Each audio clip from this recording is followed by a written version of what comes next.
the work of Foucault seems to be divided in three axes. The first is some sort of, we should say, formation of knowledge. Formation of knowledge. And it is during these moments that he built, for example, the concept of episteme. How is that possible to tell the truth? Under what condition a sort of discourse, a sort of speech, even a publication, can be considered as true? So it is regime of eradication in English, in French English.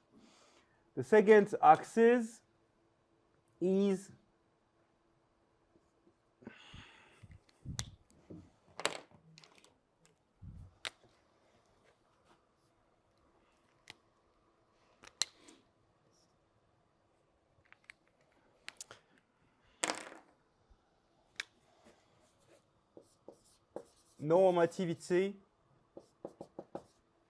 normativity of behavior. Behavior is in plural. Clear? And the last? The mode of existing subject. Yes, or maybe the, how should say that? The constitution of the subject. So you have three fields. This one can be understood as epistemological, this one as legal, and this was an ethical.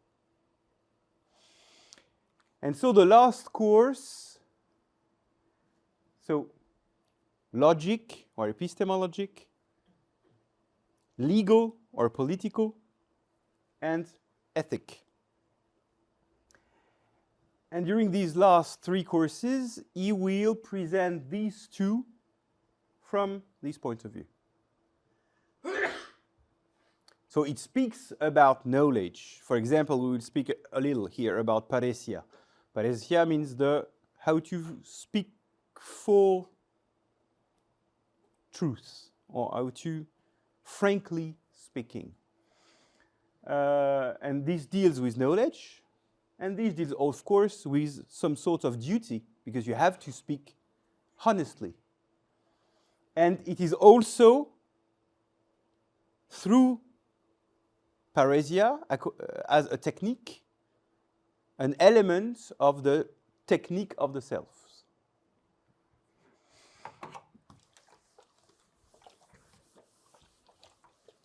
And this is only during these last three courses that Foucault, according to its own method or according to its own path, it is only during these last three courses that he will present all his works from the ethical point of view.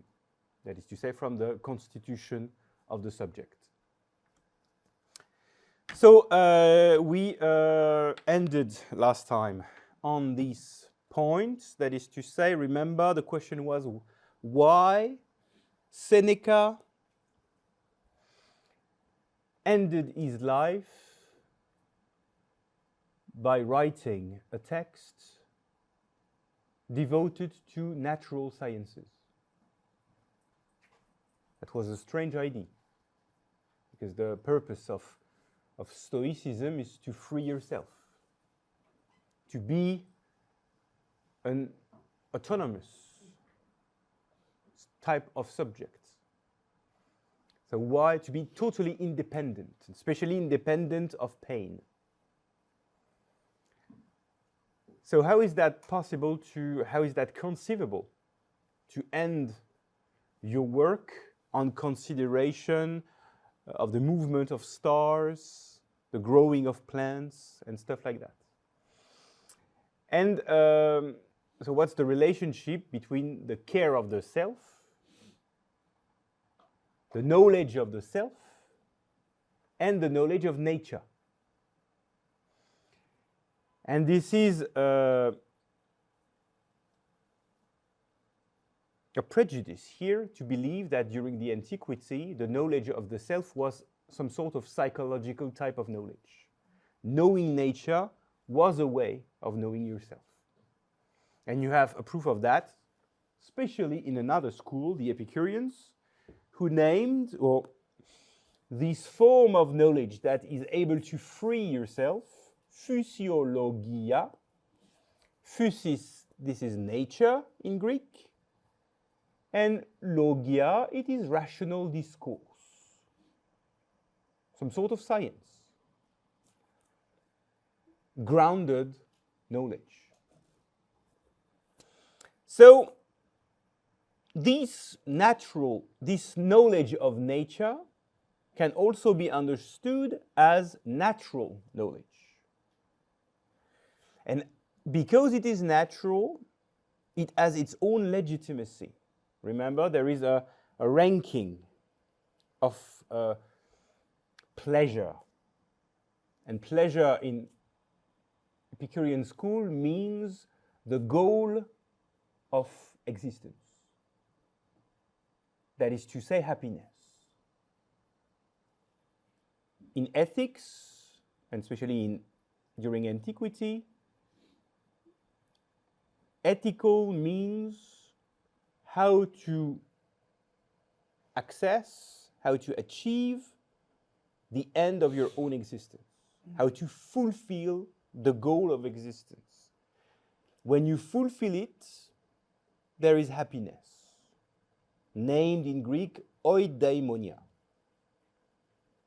the sovereign good. Sovereign good means the end, the purpose, the aim of. This is not necessarily moral. It means the end. And it is understood from the idea of perfection. That's why, for example, the most important philosopher in terms of eudaimonism was Aristotle. And Aristotle was a thinker of perfection. The greatest Greek thinker, philosopher of perfection was Aristotle, very obviously.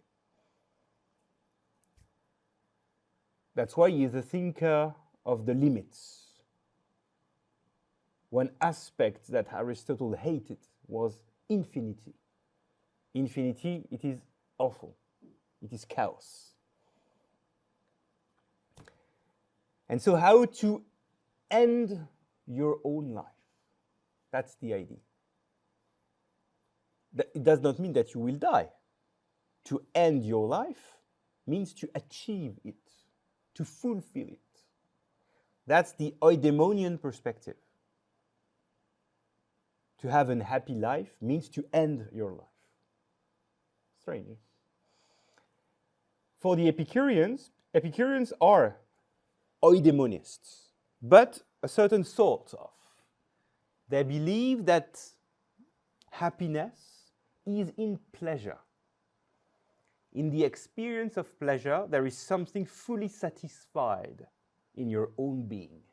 And this experiment of satisfaction is sort of natural knowledge that you have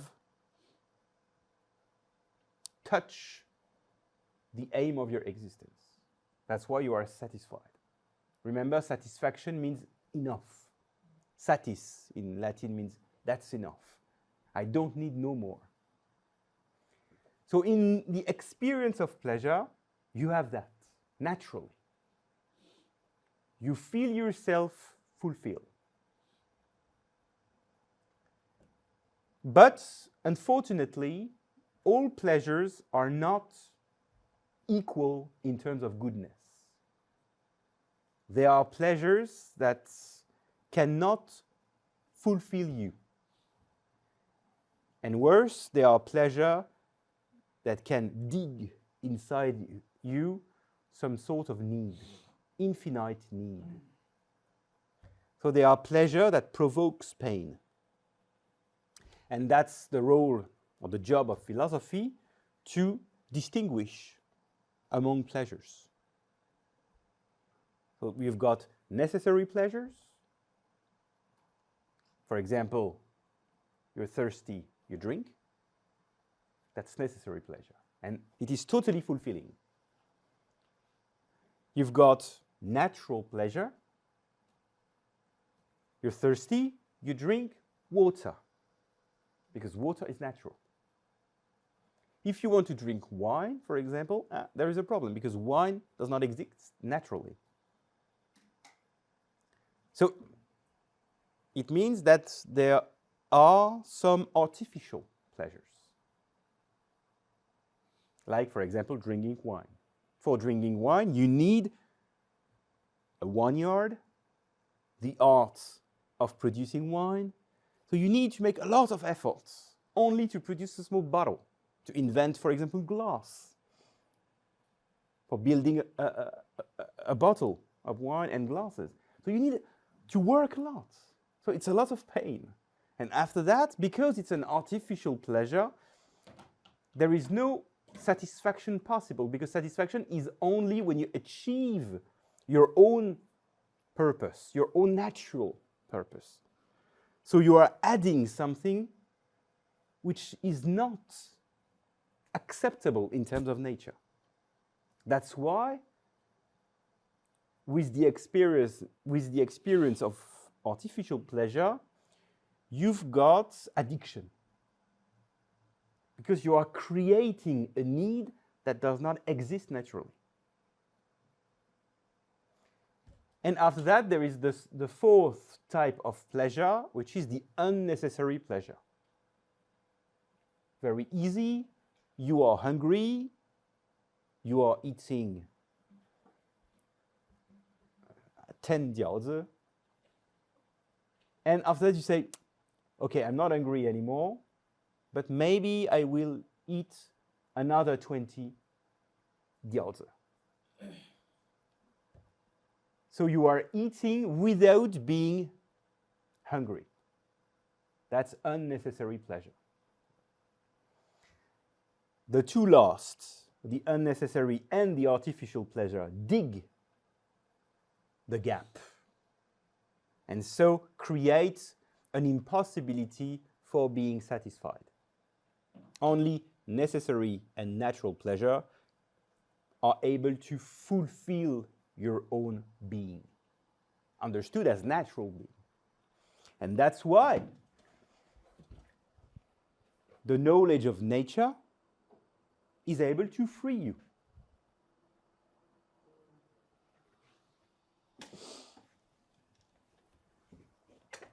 It provides, first, not very courage, but absence of fear. That comes from an experience that you can do if you are atomists. Being really atomists means that you are deeply focused on the fact that the world of of entities, does not exist. Everything is like millions of pixels. And you see forms, but these forms seems to gather themselves, but it can be dissolved. You know, that's the metaphysics of atomism. Everything must be reduced to small, tiny little balls, surrounded with emptiness. So the reality of your own life is something very, it's a matter of point of view. But from the absolute point of view, which is the point of view of the atoms, you are not really existing. And there is no death, because atoms and emptiness are eternal. So this is a natural knowledge, or this is a knowledge of nature, atomism. It is a physical theory. And the consequences, the ethical consequences of that theory is absence of fear. There is no danger.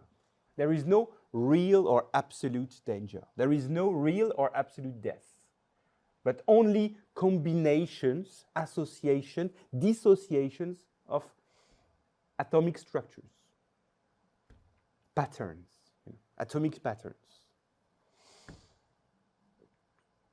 B, satisfaction, and I already named you why through knowledge of nature and natural union you can achieve satisfaction because of the theory of the four pleasures. And the last one, you can achieve what is properly yours. What is your real domain of existence? You can touch the reality of existence. That is to say, you can achieve some sort of dignity. That is to say, to find your own and proper domain of existence, to live an authentic life. That is to say, a natural life. Remember that nature means also proper. Natural means which is deeply, essentially my own, that belongs essentially to me.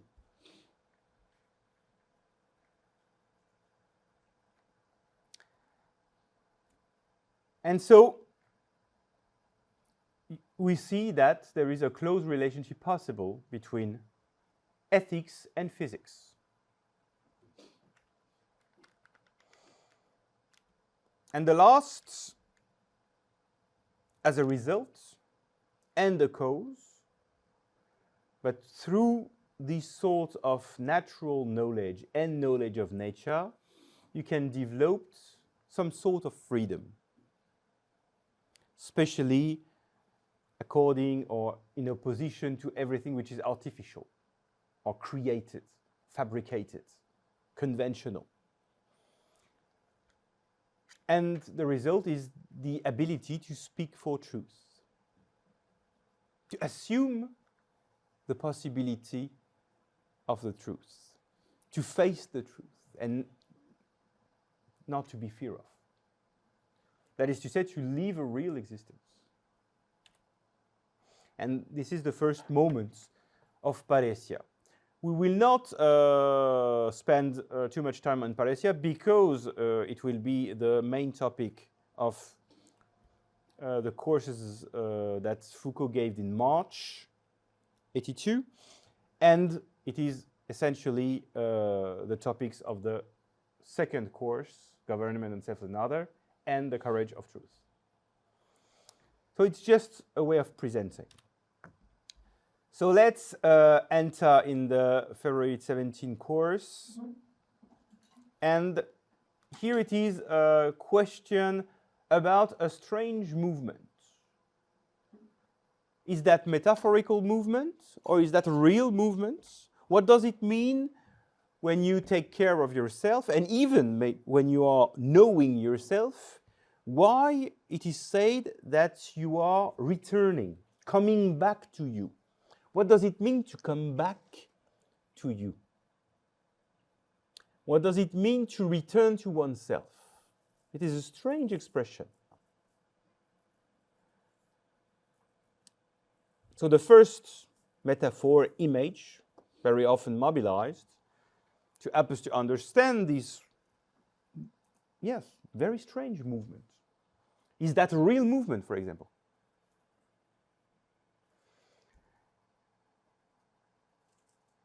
Is navigation or piloting? And several ideas are contained in this very rich and highly used metaphor. The metaphor of the journey over the seas. Adventuring yourself in the oceans. You know the difference between the seas and the oceans. You are making the difference in Chinese? It is ho. 海 huh? This is not the same. Sea and ocean. In the sea, there is always the possibility to see the coast, to see the land. In the ocean, there is no land anymore. It is infinite water. So that's not the same type of navigation. And for example, in Buddhism, it is quite interesting because in the small vehicle, on the Hinayana, they are speaking a lot about the sea. And not anymore in Mahayana. In Mahayana, they are using another vocable, which is sagara. And sagara means ocean, that is to say, infinity of water. So when you are a Pusa or a Bodhisattva, you have to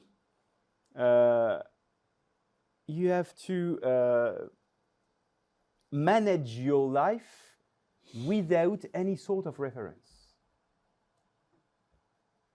You have to inhabit the fact of being lost.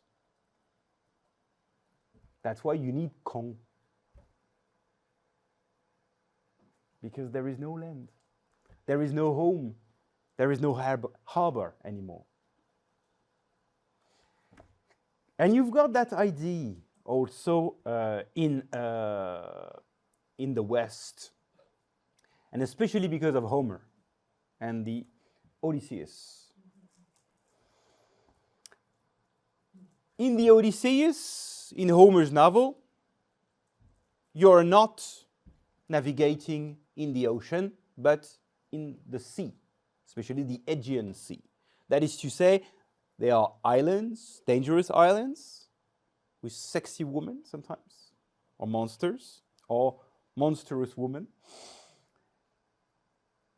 And the goal is to find a shelter, is to find home, is to find the place where you belong. Remember, in Greek, how is that? What's the name of the place where you belong? Do you know? Remember? No. Oikos is home. But this very abstract idea, the place, the familiar place, the place where you naturally belong. No. It can be that, but it is not the... For example, what is the natural place for a horse? Or for a cow, or for a tiger? What do you name that? The Greek name? Habitat. Yeah, the habitat. What is the name, the Greek name for that? You don't know? Ethos. Yes, like in ethic. Ethical means to find the place where you naturally belong. Ethos. For example, in music, when you've got two notes that fit together, there is a tune, yeah? And the name of the tune in Greek, it is etheia. Etheia.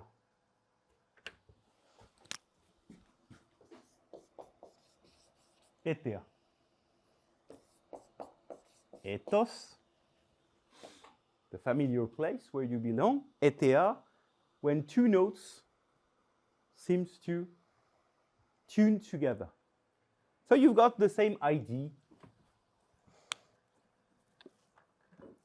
And so this movement of coming back home, that is to say, to the place where you naturally belong, is essentially an ethical movement. By definition, it is the ethical movement. This is the meaning of ethics. And you can have a natural ethics.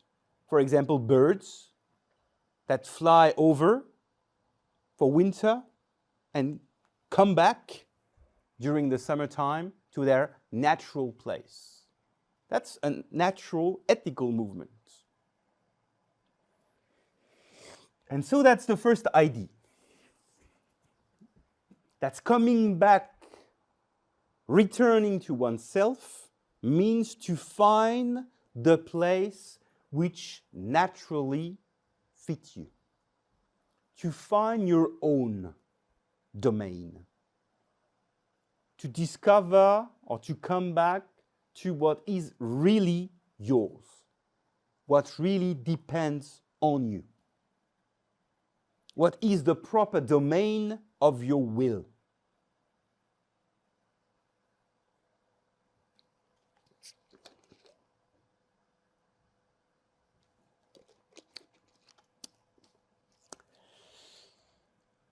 But because this image used the idea of the sea, and the sea is a foreign element for us human beings.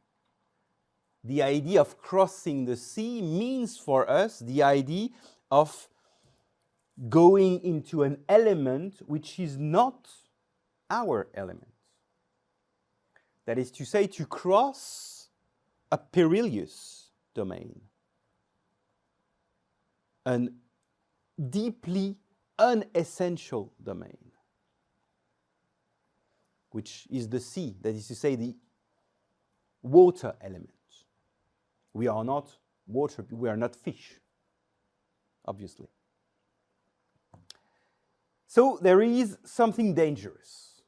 The movement to come back to yourself, understood from the idea of navigation or piloting, crossing the sea, crossing the foreign elements or the foreign domain, to come back to your proper field of existence, imply a danger. You have to face a danger in this movement.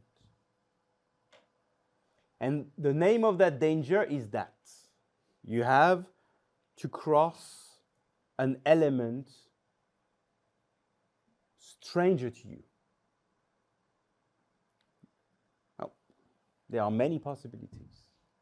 We've got an amazing letter written by Friedrich Hölderlin, the German poet, to another friend who was a writer named Böhlendorf. And Böhlendorf was not an amazing writer, but he wrote some tragedies. And he asked advice to Hölderlin. And Hölderlin replied twice, and with amazing letters, and he speaks about that. That is to say, to become yourself. Remember that Hölderlin was the deep friend of Hegel. Though Hegel is not very far. And because of that letter, we don't know exactly if the idea of dialectic was Hegelian or Hölderlinian. Because he replied to Böhlendorf, to become yourself, you have to strange yourself. You have to cross, you have to become what you are not. Always. And that's tragic. That is to say, what we are not, for example, as a modern Westerner, that is familiar to us. Why? Because we always want to cross the foreign element.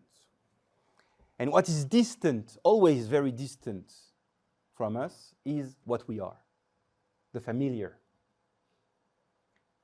And so there is always a dialectical and highly negative relation between what is proper to you and what is foreign to you. And usually we are much more close to what is strange or foreign, and the proper element, the essential, is always highly distant. And Hölderlin gave the example of the Greeks. he said that the ethical, that is to say the proper element of the Greek, he named that the fire of the sky. It burns. Patience, madness, trance. Think in terms of Dionysos, war, death, blood. This was the natural elements of the Greeks. Facing the immensity, facing madness, boiling with blood. And because this was the natural element, passion, emotions, stuff like that. Because it was the natural elements of the Greeks, they seek always reason, philosophy, mediation, limits, the clear exposition of reality, methods, stuff like that. And he invented philosophy, science, rationality, and stuff like that. And now, that's the theory of Hölderlin. In modern Europe, we are in the clear opposite situation.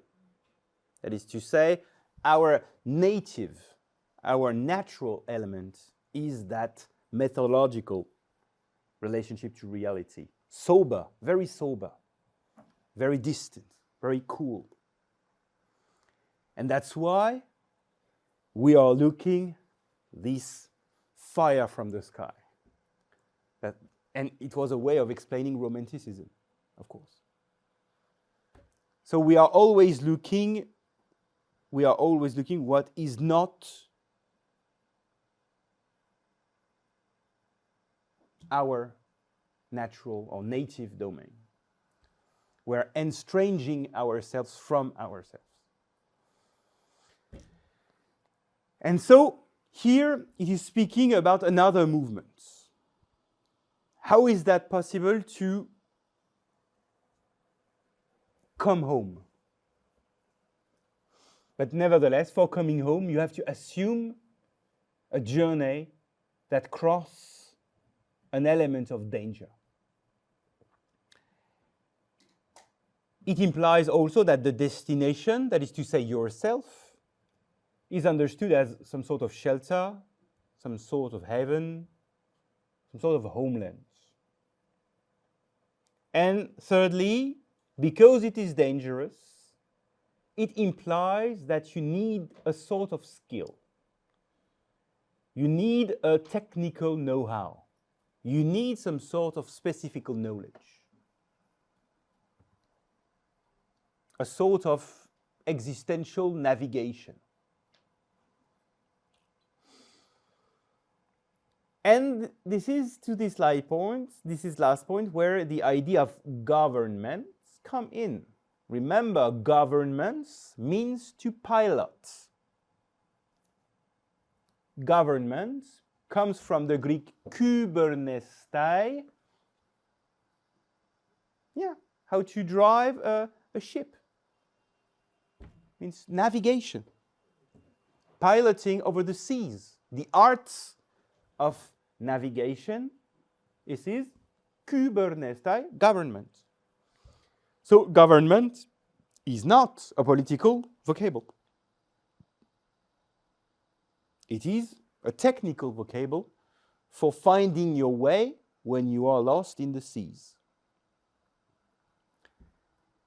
To find the good direction and even maybe to manage the team in the ship. Gubernare, or gubernare in Latin. Now, kubernao in Greek. Kubai, the boat, the ship. So here we are with piloting in a type of practical knowledge, which is named, remember, in Greek, techne. Techne, be careful. Techne in Greek, that is to say art, is knowledge. Totally. Art is not something different than knowledge. Art is knowledge. That's why, for example, during the Middle Age at university, you have to learn the 7 liberal arts, which was very academical domain. So the division between practical and theoretical is totally not operational at the level of techne. Techne is knowledge, is rational knowledge, is an access to truth, as episteme.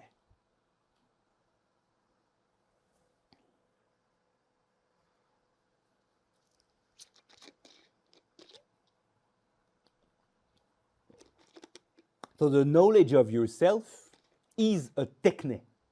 That's the idea behind this metaphor of piloting back to yourself. This means indeed a sort of movement, a retroactive movement. Okay, that's clear. But it means also that this type of knowledge that allows you to come back to yourself is not totally theoretical. It is a technical knowledge. You have to know how.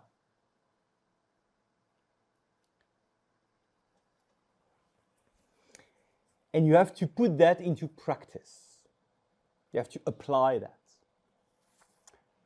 So the idea of the care of the self as a return to oneself is only possible on condition of know-how, precisely because it's a type of perilous, dangerous movement.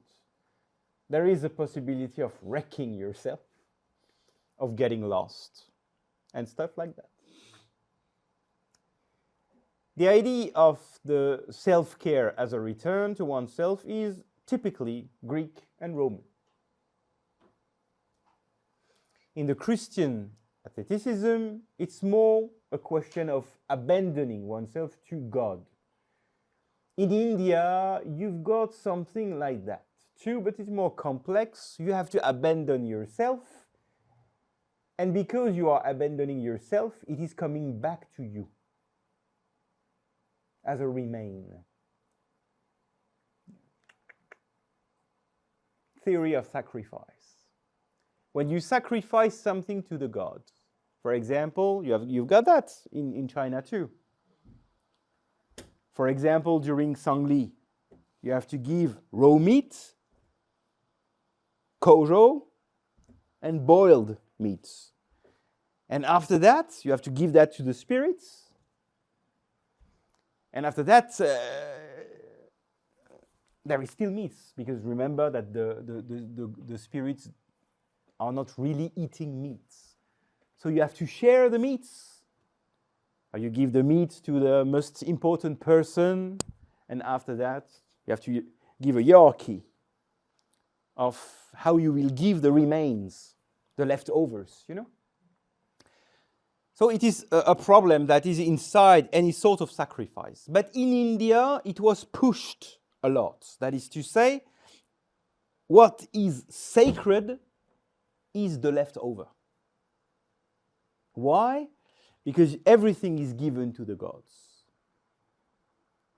In the God, this is a divine washing machine, and it's go out as a leftover, which is divinized. So you give all the shit to the gods, washing machine, divine machine, and what is a leftover, which sounds to be not very good. Nevertheless, it is what remains. It is what the gods does not want anymore.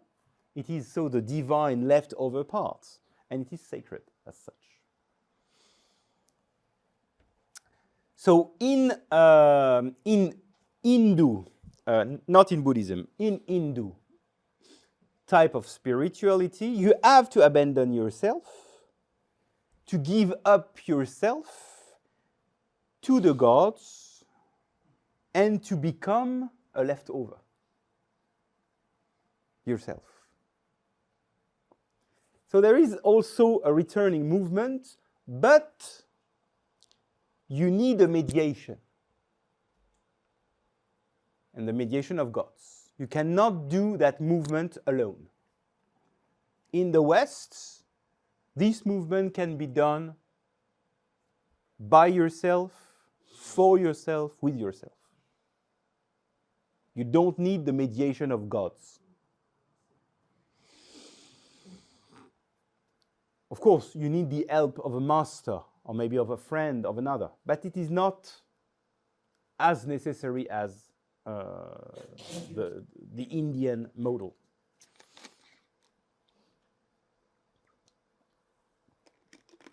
But the path, the Christian path, is never a path that comes back to yourself. It is the path of, in a certain way, of dying. You have to die for yourself, for becoming totally available to the presence of the Father. So the self is not the point of return or the point of arrival of the Christian journey.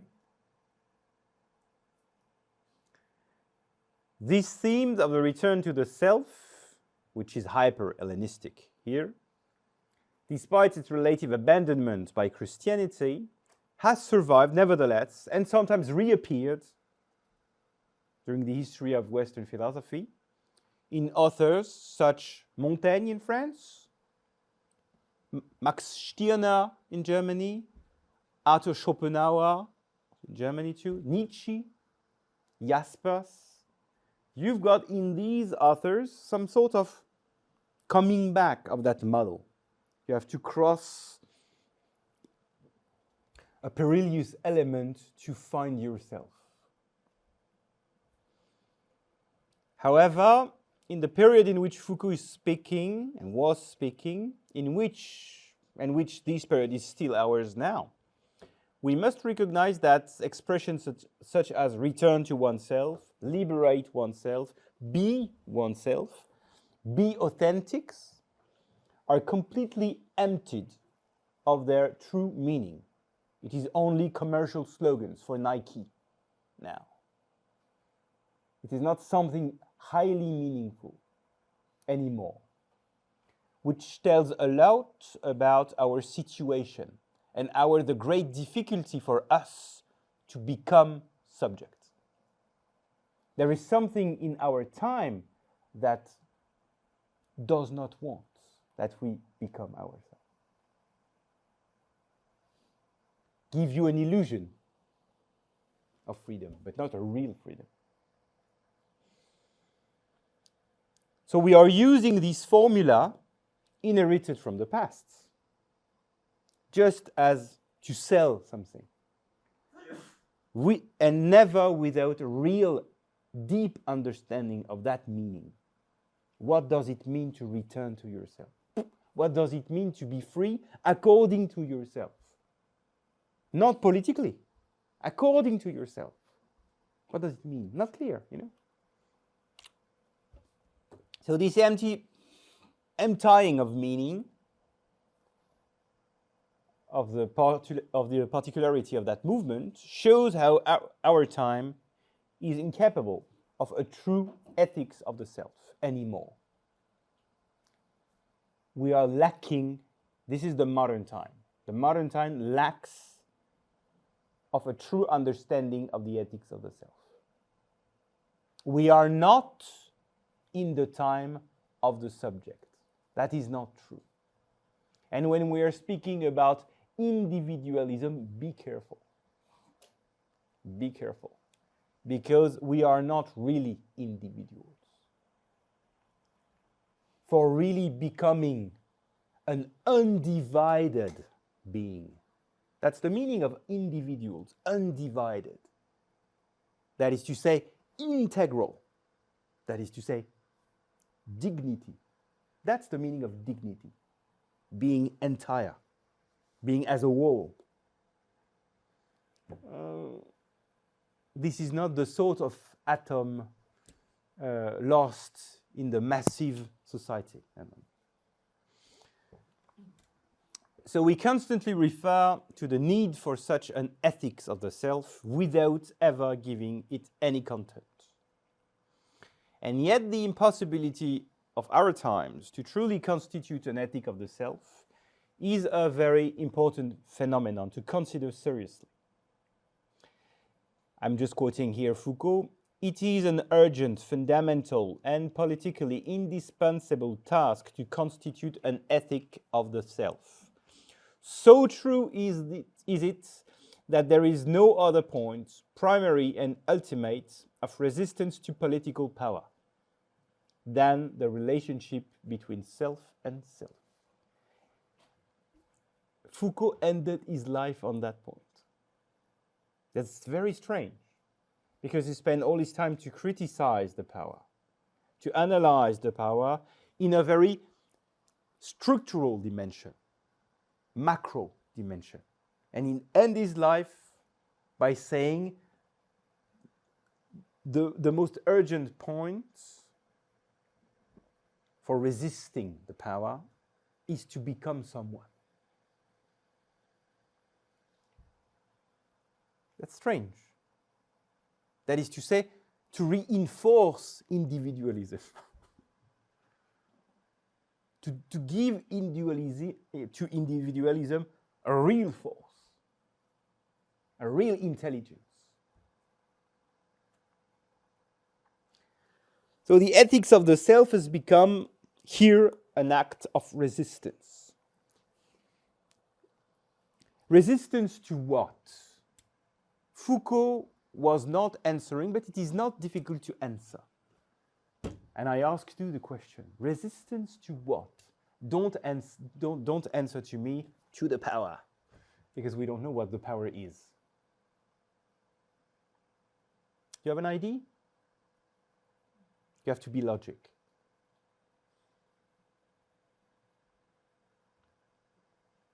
Hey, speak. Don't speak for your T-shirts, because speak for me. Reactive force. Reactive force. It is not a matter of force. Reactive energy. No, that's the will of power. We don't need that. Resistance. What is resistance? It's something, no. Resistance is not necessarily a force. It can have, for example, a logical resistance. The name of a logical resistance is a contradiction. There is no force. To resist means to oppose a tendency to another one. What is the tendency of our world? To close possibilities. To close possibilities. To close certain possibilities. You look at around you, even in China, you open many possibilities. But these possibilities seems to go always in the same direction. Yeah, but cybernetics, yes, but what's the relationship between self and cyber, and how the ethics of the self can be a resistance against cybernetics logic? There's not a subject in cybernetics. Yeah, why? There is isolation between. I gave you this course. Remember, for those who were the essence of technology of Heidegger? That's the Gestell.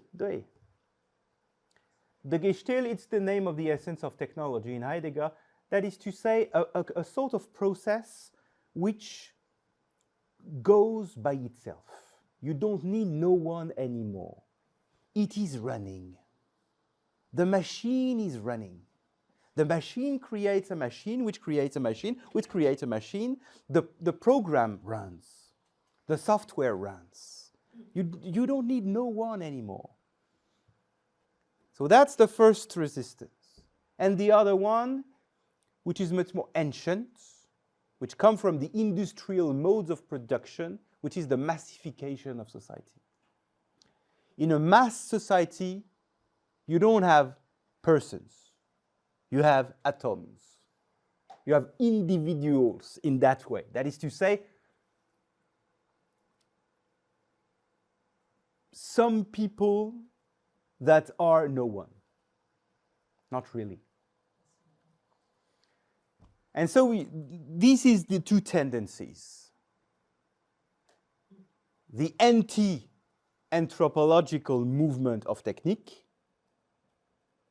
and the massification of society. And I'm pretty sure that Foucault was thinking about that when he was speaking in terms of resistance. Resistance to what? So here, rediscovering the true meaning, giving consistency to the expression ethic of the self, and maybe commit yourself in that path, is obviously an act of resistance to certain tendencies of our societies.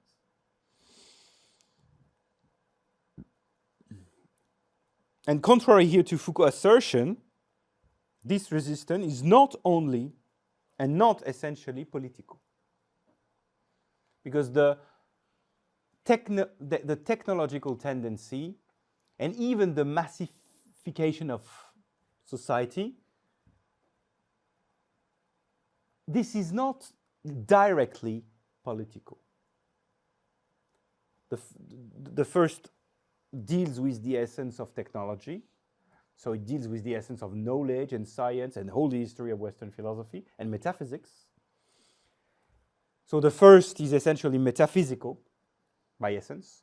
And the second deals with modes of production. Marx was totally against the idea of the massification of society. Totally. Because this is a result of the capital. The capital needs mass society. Mass producer to mobilize the power. Mass consumer for the money. And this one turned around. Producer that eats its own product. Producer, consumer, producer, consumer. That's the dream of the capital. But this is politics on that level only play the game. But he is not the author of the game.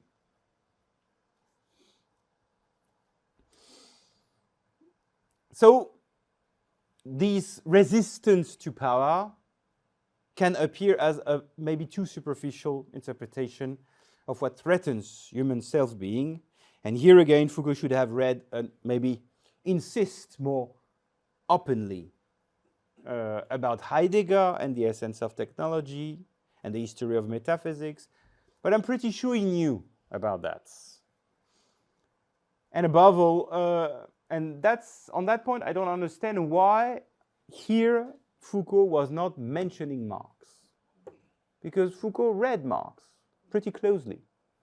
And it was a good moment for speaking about Marx in France. Althusser was still teaching, I believe. So. And the dynamic of the capital. And we also can, it was an author that loved Foucault, Tocqueville, Alexis Tocqueville. Alexis Tocqueville was the first to identify the massification of society through the concept of universal equalization of conditions, of which democracy is only a consequence. So we've got three authors that are dealing with the phenomenon against what the ethics of the self can appear as an act of resistance. And these authors does not mention political power first. It is much more like a deep global dynamics. Equalization of condition, massification of society, or capitalization of society, and essence of technology. And it is not really a problem of politics. But Tocqueville talked a lot about politics. No, Not really. Not really. No, no, no. You have to read closely. For example, it's very interesting. So, in the democracy in America, but also in ancient regime and revolution, the second is very important too. He was speaking about that the democratical movement was already active during the French kings. That is to say, Louis XIV was much more active in the democratic movement than the French revolutionaries. So it is not really a problem of politics. It is a movement, a deep movement of history, like providence. And there is nothing that against what you can do. It's like yes, an oceanic movement, an ocean movement, a Gulf Stream, some sort of something like that. And the action of politics are not so important. It's a bit cosmetic sometimes. And all these, Heidegger, Marx, and Tocqueville, seem to speak about some sort of cultural movements that are beyond the action of one guy against one other. It is precisely movements that kills that destroy that. This is movement without subject.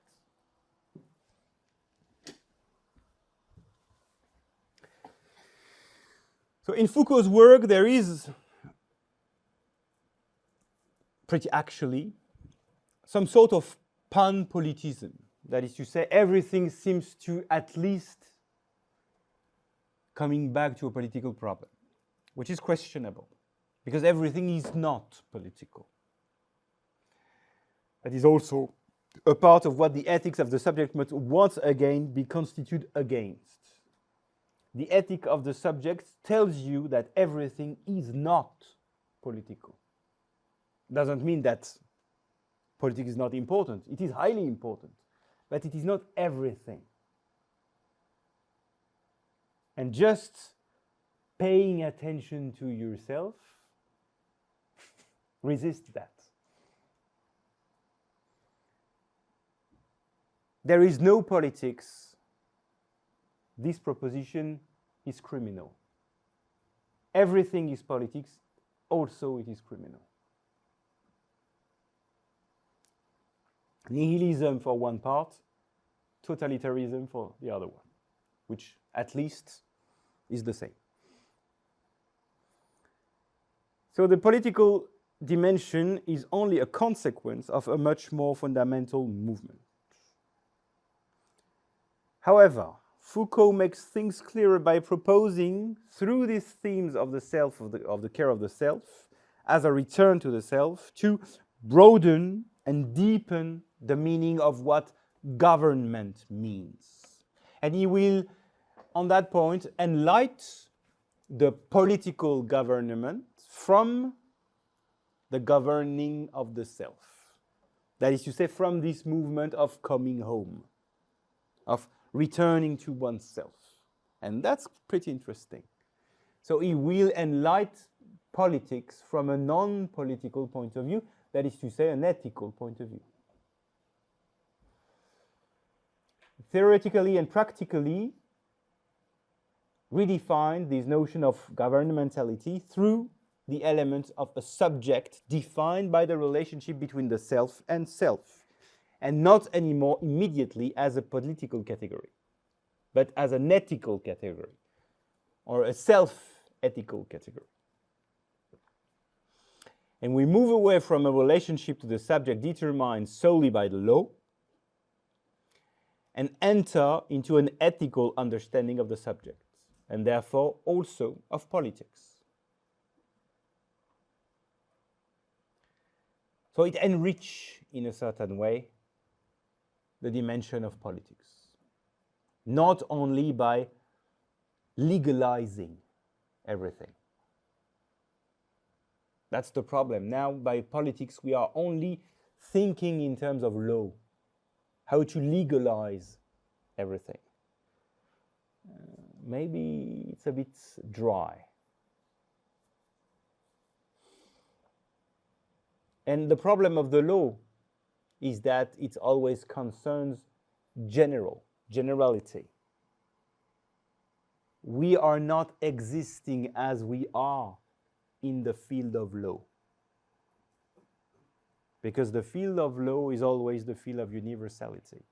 That's why, for example, the moral of Kant is so painful. Because you have to disappear as you in the universality of the practical reason. Kant was a very nice guy. So he said, yes, but you know, the practical reason is also in your mind. No, the practical reason is in no one's mind. It is in the universal dimension. You can think about, but it is not here. And so the moral being, the practical being, is no one in Kant's moral. It is not someone. You cannot become yourself. You have to disappear as a self. Yeah. For being moral. In Kant, if you try to be yourself, it's possible in Kant. But the result is you're not moral. For being moral, you have to cut yourself from your own particularity to reach into the universal level, which is the level of the practical reason. So you have to disappear. So it is always struggling. You have always to fight against yourself and never become yourself. Becoming yourself in Kant means to cultivate immorality. That's difficult to swallow. So, this movement also of returning to oneself, which is technically a conversion, is also a movement that implies a specific form of knowledge. And the question then is, what kind of knowledge does the return to the self require? The study of Hellenistic philosophy, and here particularly of Epicureanism, cynicism, and Stoicism, shows against the general idea that this knowledge is not really knowledge of the self as opposed to knowledge of the world or others. And we saw that in Seneca and in Epicurus' physiology. In other words, during the Hellenistic Roman period, when care of the self became a real culture, a real cultural element, a real cultural dynamic, the ethics of the self did not amount to positive psychology at all. There are three main Western models of conversion. That is to say, cultivate yourself, know yourself as this movement. First was the Platonic model, which is essentially defined by memory, anamnesis. The junction between self-care and self-knowledge is this reminiscence of the soul to itself. I remind who I am. But it happens only in the intelligible dimension. We also have the Christian model, which is the ascetic monastic model. It involves some sort of preparation, which consists in the practice of first purification, after that confession, and liberation. And this liberation is understood as abandonment of the self. That's why Kant was a Christian philosopher. Really, that's not a joke. So purification That is to say, we've got impure elements. The self as such, 一点点脏, 恶心. So we need to purify. It is not the real, the full self. We need a certain sort of self. That is to say, a self that you can at least abandon. So you have to famish the self first. If it is a fat self, it's difficult to abandon. After that, confession means the some sort of exegesis of the self, but precisely you have to identify your faults, not to tell your own story, not to have even maybe a literary relation to yourself. No, that's not the confession. Confession means you have to become the judge of yourself. You have to condemn yourself. And after that, you understand why liberation in Christian model is an abandonment of the self. Diet, purification. Inner diet, confession. Liberation means there is nothing left. And we have a third model, and this model was precisely discovered by Foucault. Some sort of so-called Hellenistic model, which is properly some sort of morality or ethics. Morality understood as ethics of the self, with the self as goal. How to become someone good. That is to say, how to become someone for good, for real. And this idea was not in Plato and was not in the Christian. That's strange. That is to say, the idea of moral, and even maybe the idea of ethics understood as how to come back to your own real familiar domain, was not in Plato, was not in the Christian. That is to say, when we are speaking, and Foucault seems to be interestingly right on that point, speaking about Christian morality, no. There is no Christian morality, understood in that way, of course. That is to say, there is no ethics of the self in Christianism. When Christianism seems to propose some sort of morality, it is borrowed from this Hellenistic model, especially the Stoics one. It is not deeply Christian. That's not totally true, by the way. If you are reading, for example, St. Luke Gospel, you've got some words, speech, apparently directly from Jesus Christ. And this sounds interestingly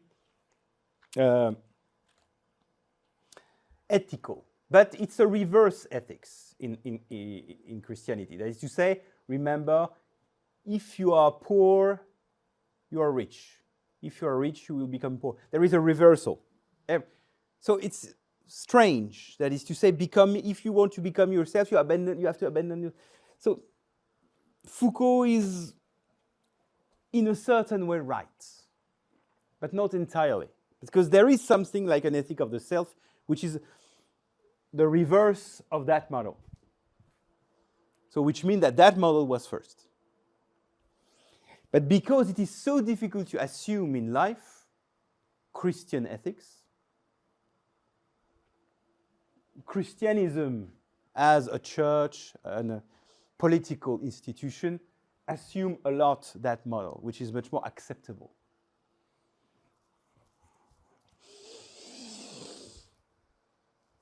So we've got this Hellenistic model that links in an original way the care of the self and the knowledge of the self, which require knowledge of nature, things, knowledge of the things, knowledge of the world, rather than just an exclusive knowledge of human or personal subjects.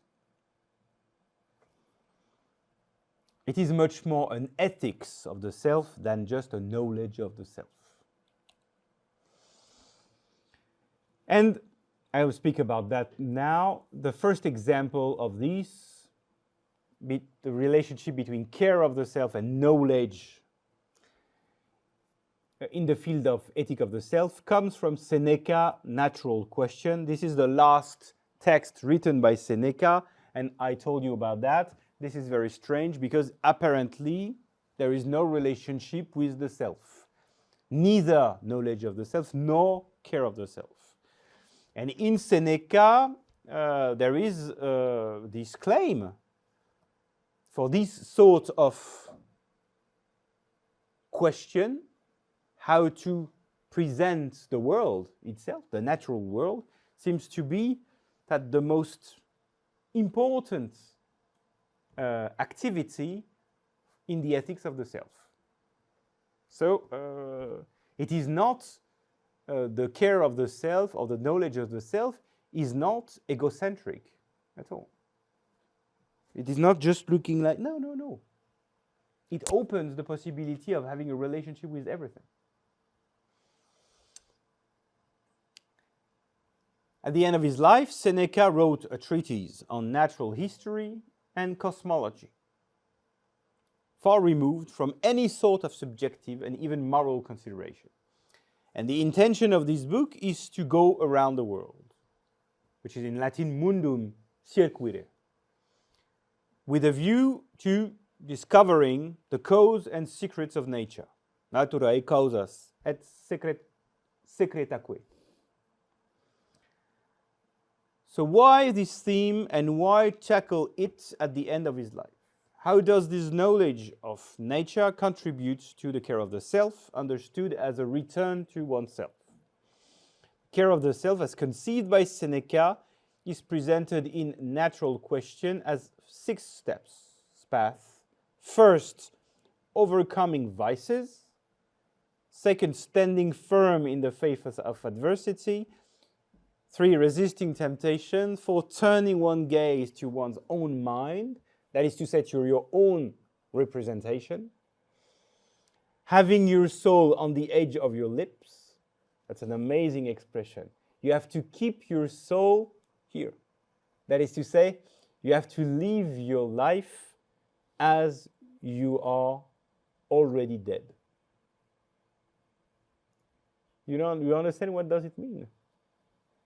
It means that you have to live your life as everything was achieved.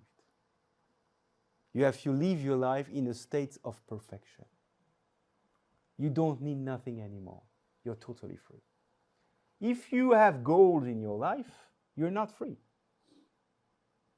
You have to concentrate all your existence into someone hazardous possibility.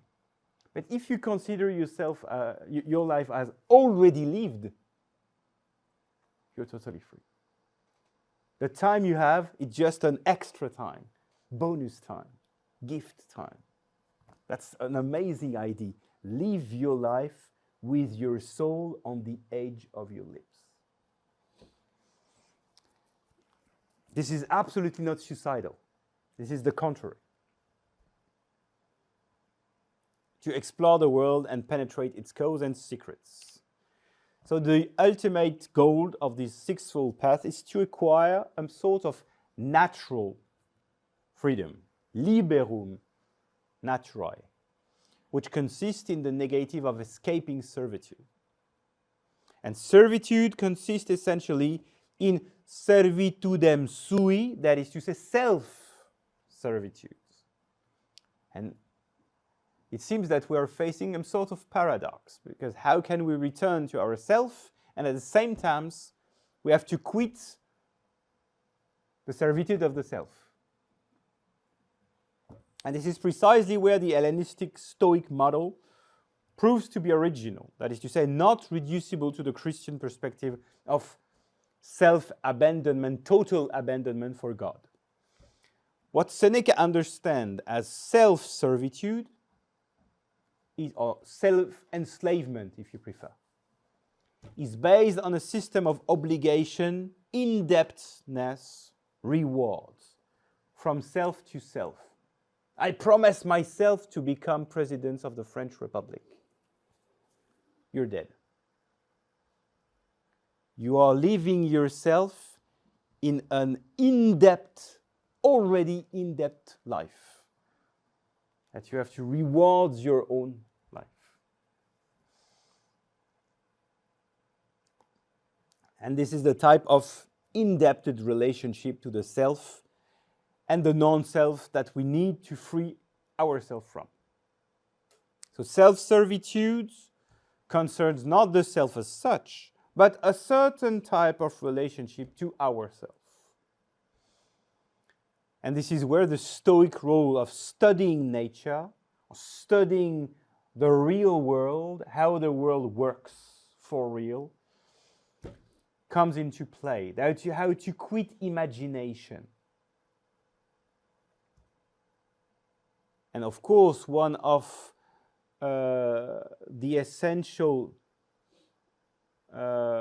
motive in the self-enslavement is imagination. You imagine a sort of goal that will maybe fulfill you.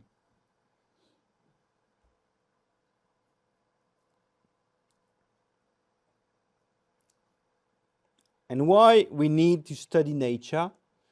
Because it's not enough to simply study or understand to do in everyday life or in how to deal with only human life. It's too small. We need to get up high. We need to see from above, as it were, from a sort of divine point of view, which was named as such by Seneca, ad Deos spectat. We need to see how the world turns and what our place is in its general order. That's the power of reason. That's the power of the mind, of the human mind, to enter in the summit of existence. Well, please. Another kind of massification, understanding yourself as a... No, because you do that as a subject. It is your own path. You have to, in a certain way, that's highly meditative. That is to say, it is you as a subject that will consider all the world. And this is intellectually highly possible. Doesn't mean that the content of your theory is good or even right. But the point of view that you need to adopt, the point of view that you need to stand on, liberates you for some sort of highly daily life. You can have the point of view of God. Not being God, but becoming a highly conscious being. That is to say, to enlarge the scope of your relationship with everything.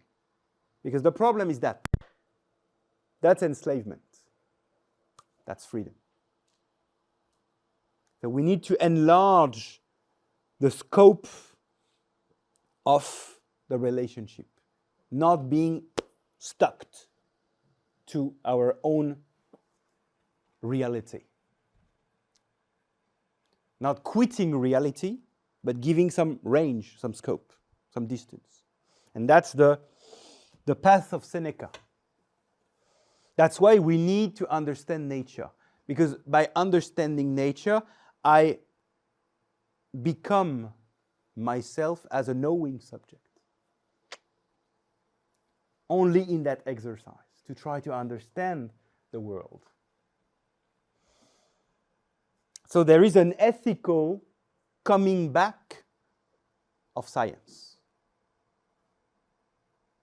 Science is not only the objective determination of everything. It can also be the movement of constitution of myself as a knowing subject. This is not the movement of modern science, which seems to destroy the possibility of becoming a knowing subject. Because what is the subject of modern science? That's a good question. what is the subject of modern science?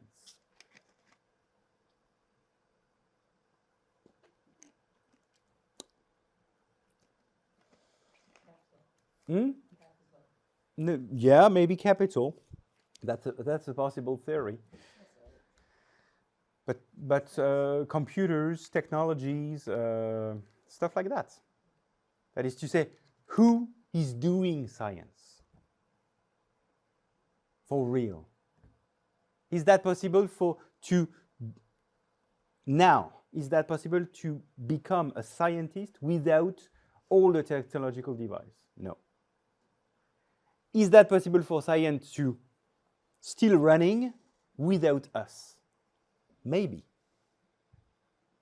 So you see who is the subject, or what is the subject, because now the subject is no more a who, but a what. The whatification of the subject. That's an aspect of nihilism. So in that perspective, no.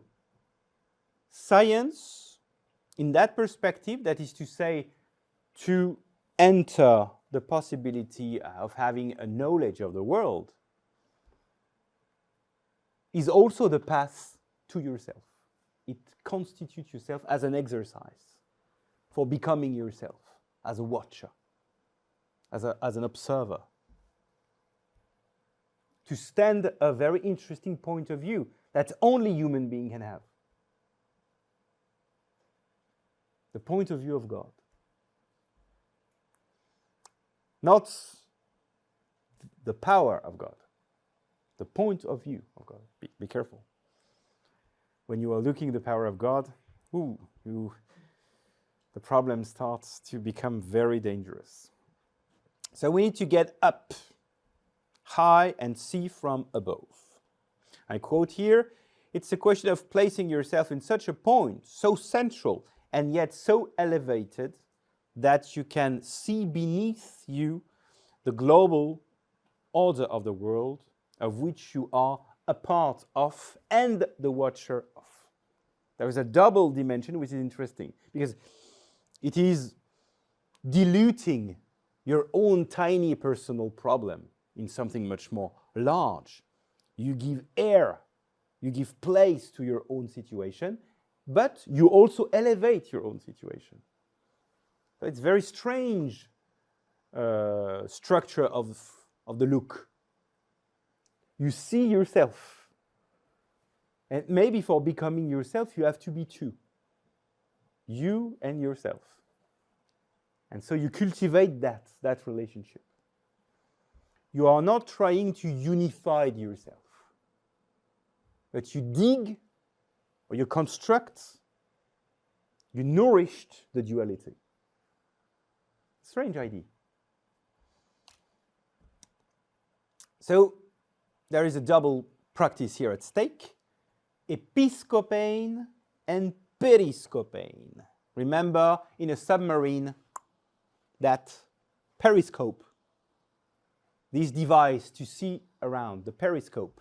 Scope, scopane in Greek means to look with attention. In Chinese, we should say guan. Guanyin, the guan. This, the way of looking, paying attention.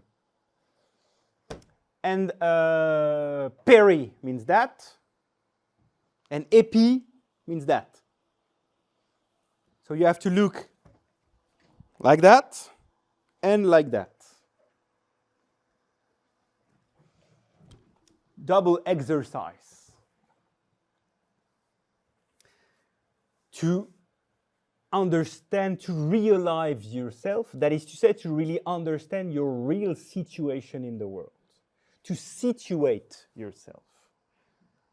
Remember, the idea is to find the place where you belong. So you have to situate yourself. You have to find the site of your existence. But how can this liberate me from the debt obligation reward relationship that underpins self-servitude?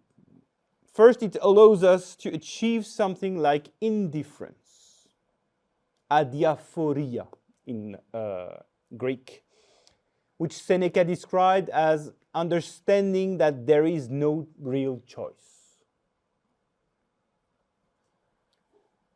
That is to say, the world has its own fate, and I am a part of that fate.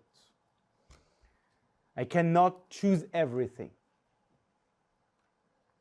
Being in the world is the cohabitation of good and evil, and so the desirable and the unpalatable.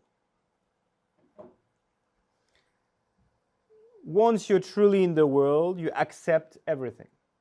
And from then on, there is nothing more to accept than simply to be yourself and to keep your situation in the world. But first you have to see it. And once truly in the world, you accept everything. So that's the idea of indifference. And this is not at all the flight to another world that we have in Platonism and in Christianism. We are not going anywhere. You have to inhabit here. And how is that possible to be here? You have to see yourself here. You have to consider the here of your here.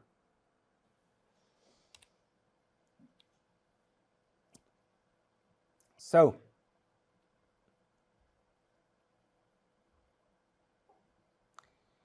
another model, not the one of Seneca, but of Marcus Aurelius, the emperor.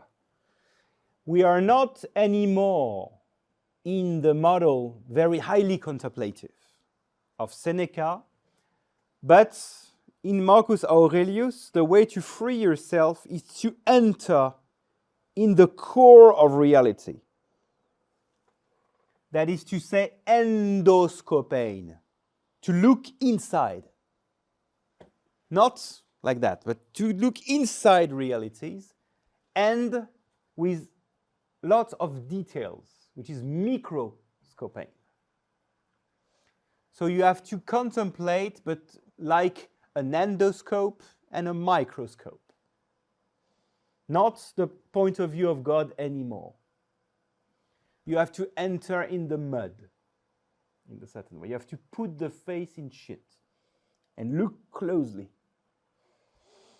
In Marcus Aurelius' case, there are 4 points that must always be kept fixed in the gaze, which is the parastema, goodness, freedom, reality.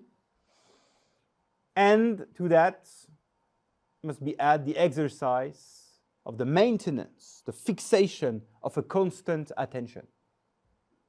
Highly Buddhist on that point. And to see that, you have to operate some spiritual exercise.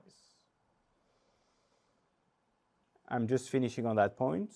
The first is to be able to define and to describe everything that enter in your field of experience. By doing that, you've got an amazing distance with everything. You have to be able to name properly everything, to define properly everything, and to describe properly everything. It changes your relationship with everything when you do that. It's highly interesting exercise that you have in Buddhism also. And I don't know how is that this match was possible. That is to say, when, for example, when you are really, really in pain with something, try to describe exactly your experience. And you will see your relationship with your own pain will twist. Exactly. Defining, naming, identifying, describing. First, and that's entering in reality in a certain way, with the idea of microscoping, detailing everything. We are very rough intellectually talking. We are always using very general category. When you enter in the detail of particular experiences and representations, you will see how this cannot become a support for some sort of imaginary pain. We are suffering sometimes because of imagination. Not always.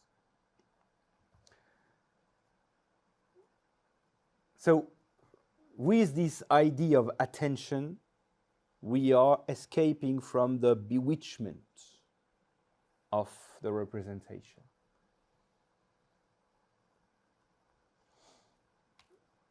Second is to evaluate what appears in the mind with a view to enlarge the mind, which is megalophrosune. That is to say, you have to have a point of view on your own representation. Megalophrosune. It is not because you feel, for saying from the point of view of Marcus Aurelius, which is not, which was not said by Foucault, but it is in Marcus Aurelius. It is not because you feel something that it is right. It is not because you think something that it is right. Feeling or thinking is not enough. You have to feel what you are feeling, and you have to think what you are thinking. You always have to have a relationship with what happens in your mind and body. That is megalophrosune. Great mind, great intelligence. Not being intelligent, but being intelligent with your own intelligence. And three, knowing that great mind is always characterized by indifference, which is some sort of de-evaluation of everything. Or maybe better, re-evaluation of everything in the light of the whole. That is to say, from the broadest and largest point of view. But I think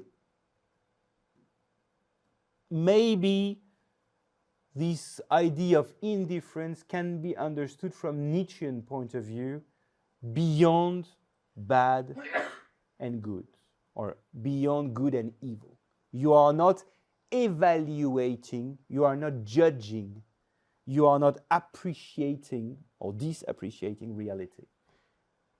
You are just contemplating, in a certain way, reality. But the difference between Marcus Aurelius and Seneca is the type of scope. But nevertheless, it is not periscopean or episcopean. Here it's much more detailing. It is using much more attention and not theorization. Seneca used the theoretical mind. That is to say, having a point of view of everything. And this point of view of everything was named theoria. It is not question about theory in Marcus Aurelius, but just of paying attention. That is to say, it's a pure exercise of consciousness. And that's why you've got this double movement every time. Consciousness introduced duality. But from this point of view of the self, it is highly recommended. You have to assume duality a lot. You have to cultivate duality for becoming a self. And that's this exercise dealing with the gaze. In Seneca, I'm finishing just my point, the subject singularity is recaptured from the world point of view. You are taking the world point of view. And by taking the world point of view, you are seeing your situation. You are situated in the world, for real. So that is to say, you find your place. And in Marcus Aurelius, the individuality of the subject is dissolved by the penetrating gaze into the details of all the world, that is to say, into the details of all the field of experience. The world in Marcus Aurelius is me. That is to say, is my representations and intentions in all this plurality. So in a certain way, the world of Marcus Aurelius is the inner world, and the world of Seneca is the out world. But nevertheless, it's always a world relationship, subject-world, always dealing together. Marcus Aurelius seems to have made the epoche, because at least it's the same. The representation of the world and the world, that's the same. But so Marcus Aurelius is much more phenomenologist than Seneca. But we don't care. In the perspective of the care of the self, that does not matter.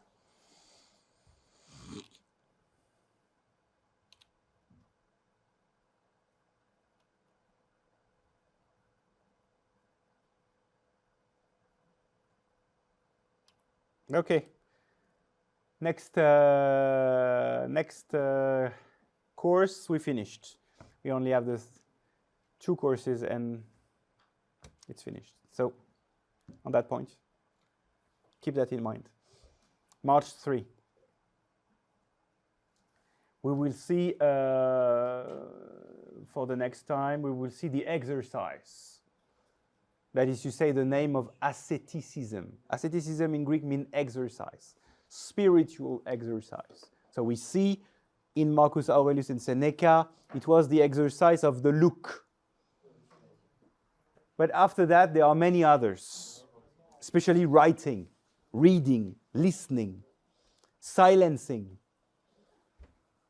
to constitute yourself as a self or as a subject. Okay.